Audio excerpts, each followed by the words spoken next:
So I was chatting to a friend on email the other day about blood tests, and they said, you know, like, you don't need to get blood tests. Like, no animal in nature gets blood tests. Like, you need blood tests you don't need. So yeah, that's right. You don't need blood tests. Animals in nature don't get blood tests, but if you want a more accurate picture of where you're going with your training, with your racing, with your lifestyle, then blood tests can give you a bit of a forecast, a bit of a warning or a congratulations that you're on the right track. So if you're training hard or not, just living hard, you know, you got your family, you got responsibilities, and you get your thyroid tested and it's low or high, or if you get your iron tested or your testosterone levels or your hormone levels or your cortisol or your B12 or your hemoglobin or your hemocrit or your MCV, you know, zinc, sodium, potassium, red blood cell count, all these things, if you get them tested, it can give you a picture of where you're at and maybe a forecast of where you're going. So if you're low in anything, then chances are you're not getting enough sleep, you're not eating enough calories, you're dehydrating yourself, or maybe you need to take a B12 supplement.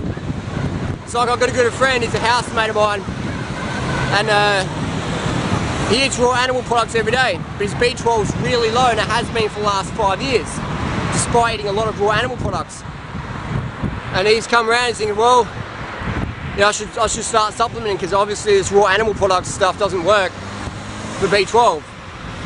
A lot of people have absorption issues, a lot of people live in a stressful situation, and if you're an athlete, you're training hard. This morning I went out with 2008 World Road Champion, male Alessandro Ballan, and these guys just train so smart. You see them, when they stop the car, they don't stand in the sun, they stand in the shade. They always drink before they're thirsty, they eat before they're hungry. It's like blood tests, they get blood tests a lot as well. And just to see how you're adapting to training. So you don't need blood tests, but they're very helpful. Very helpful.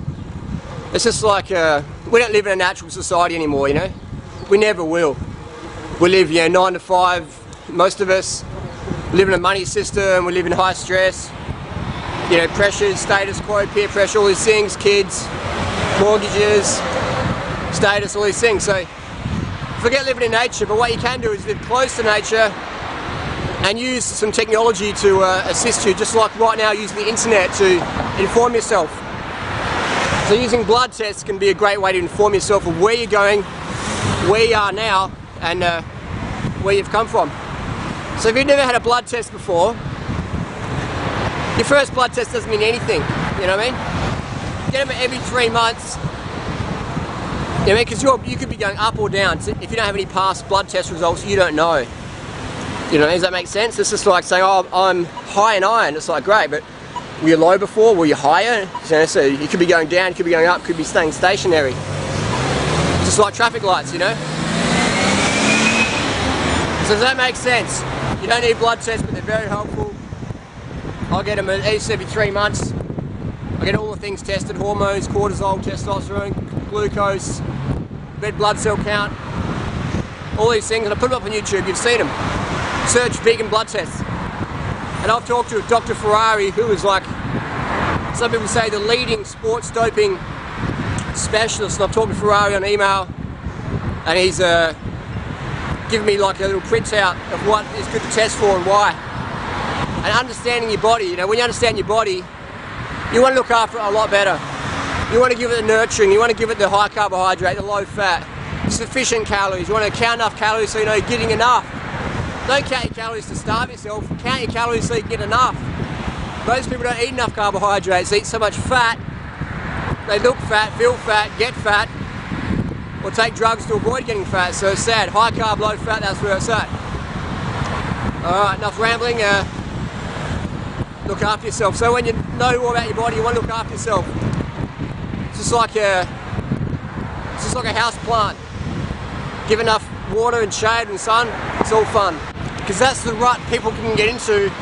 They can start developing signs of, like my friend who ended up in hospital and was dead from dehydration. Another friend of mine actually did die from dehydration. So I'm sure if we did some blood tests before death, we would have seen some really bad things.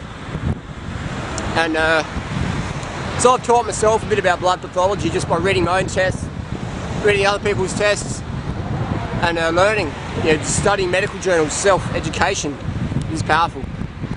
So anyway, so my friend who ended up in hospital, elite athlete, 2:28 marathoner, some of you might know him, and big fruit eater, ended up in hospital and sent me some blood tests from April.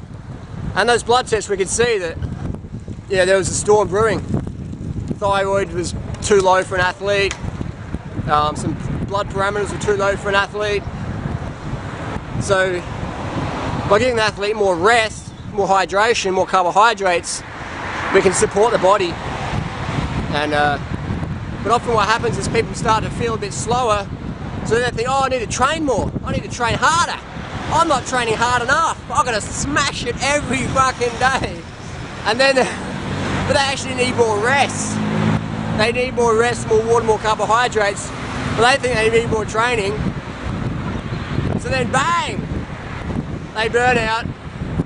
Sometimes they die, unfortunately. Most times they end up in hospital. Some just get glandular fever or chronic fatigue or Epstein-Barr virus, whatever they want to call it. But so yeah, by doing blood tests, you can forecast what's going to happen if you're savvy. So always, if in doubt, skip training or train really easy, and take a month off if you have to. It's better to be strong than super strong for a month and then burn out for 6 months. Does that make sense? Learn how to train smarter, not harder. Rest is the best. See you on the road.